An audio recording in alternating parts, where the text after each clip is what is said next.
सरकार हमें हथियार दे हुई तालिबान में होती जो दुई तमंचा विमान में होते।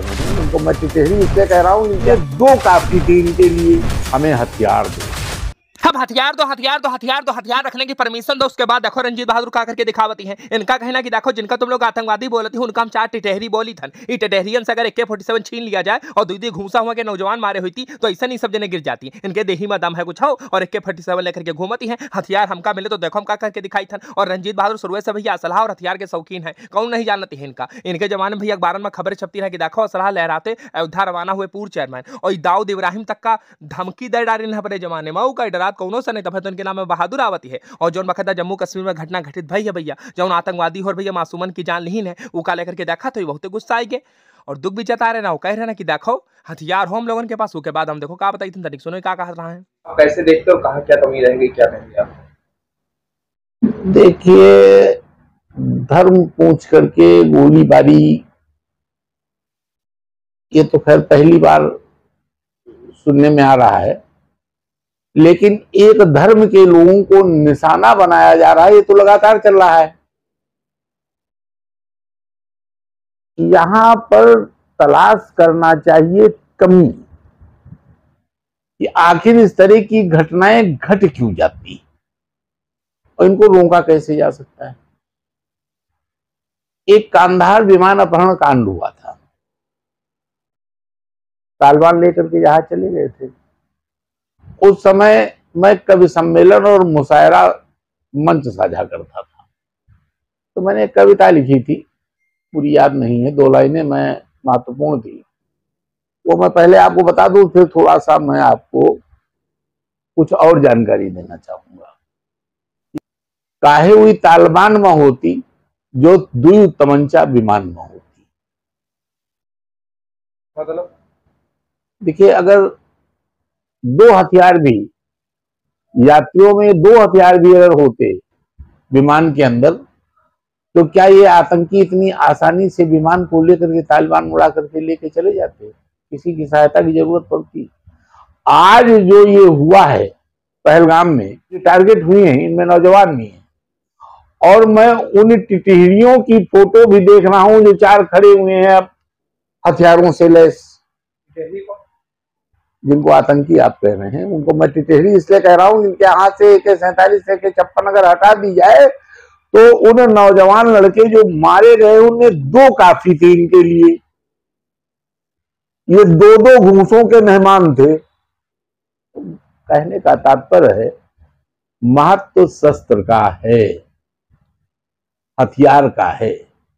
ये आतंकी के पास में जाता है तो वो आतंकवाद बन जाता है, नक्सली के पास आता है तो नक्सलवाद बन जाता है, बदमाश के पास जाता है तो वो बदमाश बन जाता है, और डकैत के पास जाता है तो वो डकैत बन जाता है। हथियार का, और हथियार का महत्व आज से नहीं आदि से है।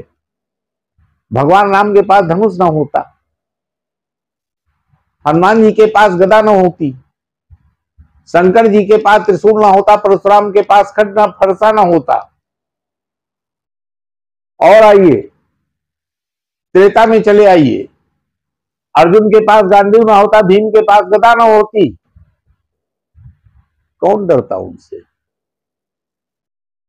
उसके बाद आइए राजे महाराजाओं के लीजिए, उनकी सेना के पास जब तक तीर तलवार थे तीर तलवार रही, भाले रहे, बर्छियां रही, जब बंदूक आई बारूद आई तो बारूदें उनके पास रही, तोप आई तो तोपें उनके पास रही। लेकिन ये दुर्भाग्य हमारे इस देश का है कि हमारे हाथ से हथियार 1857 में छीना गया। गदर के बाद अंग्रेजों ने लाइसेंस प्रिंट कर दी, हम निहत्थे हो गए। जब हम निहत्थे हो गए तो हम पर अत्याचार होने लगे।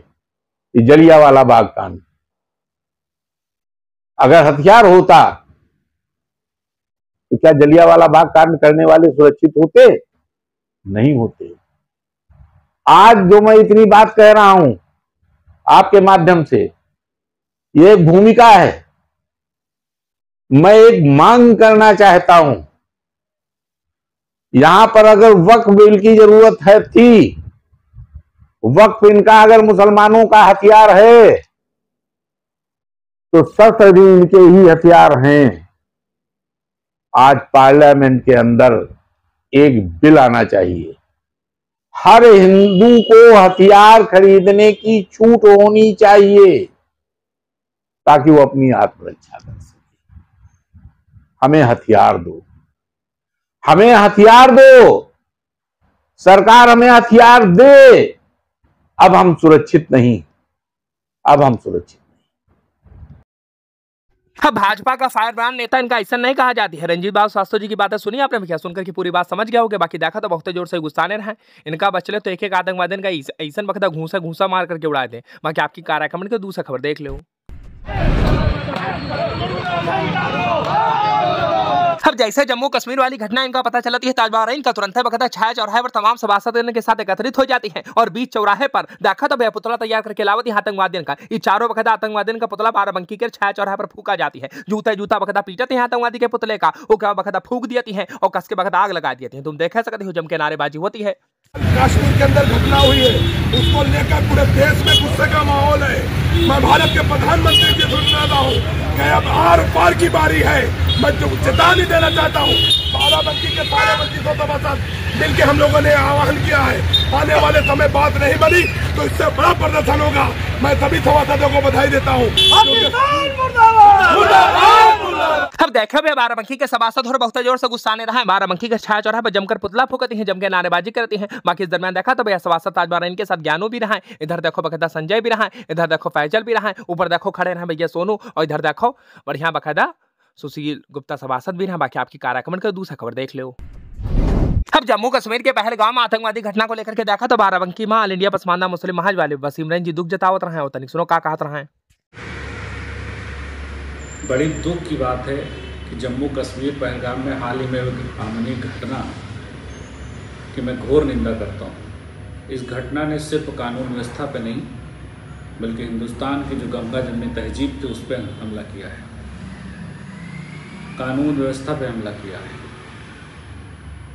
देश की एकता और शांति सौहार्द बिगाड़ने वाली ताकतों को किसी भी सूरत में बर्दाश्त नहीं किया जा सकता है।